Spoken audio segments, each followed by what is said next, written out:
अस्सलामुअलैकुम दोस्तों, पक्का वाल खाला नवा बनाउण लगे सी नहरी पानी ਲਈ ਤੇ ਮੈਂ ਕਿਹਾ ਦੋਸਤਾਂ ਨਾਲ ਵੀਡੀਓ ਬਣਾ ਕੇ ਸ਼ੇਅਰ ਕਰਦਾ। ਆਹ ਦੇਖ ਲਓ, ਆਹ ਸਲੈਬਾਂ ਵਾ ਤਕਰੀਬਨ। ਇਹ ਸਲੈਬ ਜਿਹੜੀ 8 ਮਣ ਦੀ ਆ, 7-8 ਮਣ ਦੀ। ਇਹ ਜ਼ਰੂਰ ਕਹਿੰਦੇ ਹੁੰਦੇ ਆਜ਼ਾਦ ਦੀ ਮਾਂ ਵਾ। ਆਹ 2 ਪਹੀਏ ਲਾ ਕੇ ਤੇ ਰੇਹੜੀ ਬਣਾਈ ਆ। ਤੇ ਆਹ ਦੇਖੋ, ਅਗਲੇ ਪਾਸੇ ਇੱਕ ਪੱਤੀ ਲਾਈ ਆ ਤੇ ਲਿਆਣ ਕੇ ਤੇ ਆ ਪਾ ਕੇ ਤੇ ਉਹ ਕੜਾ ਜਿਹਾ ਵਿੱਚ ਪਾ ਕੇ ਤੇ ਇਸ ਤਰ੍ਹਾਂ ਆਹ ਦੇਖੋ ਇਸ ਤਰ੍ਹਾਂ ਇਹਨੂੰ ਰੇਹੜੀ 'ਤੇ ਰੱਖ ਕੇ ਤੇ ਆਹ ਨਾਲ ਢਾਲ ਬਣਾਈ ਆ ਉਹਦੀ ਫਟਿਆਂ ਦੀ। ਆਹ ਦੇਖੋ ਇਸ ਤਰ੍ਹਾਂ ਲੈ ਜਾਂਦੇ ਆ।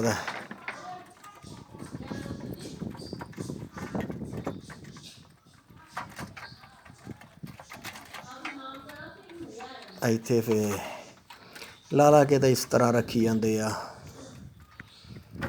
ਇਹ ਜਿਹੜੀ ਆ ਇਸ ਸਲੈਬ ਦਾ ਖਾਲੇ ਦਾ ਇਹ ਵੀ ਫਾਇਦਾ ਹੁੰਦਾ ਹੈ ਕਿ ਇਹਦੀ ਖਾਟੀ ਨਹੀਂ ਪੈਂਦੀ ਬਿਲਕੁਲ।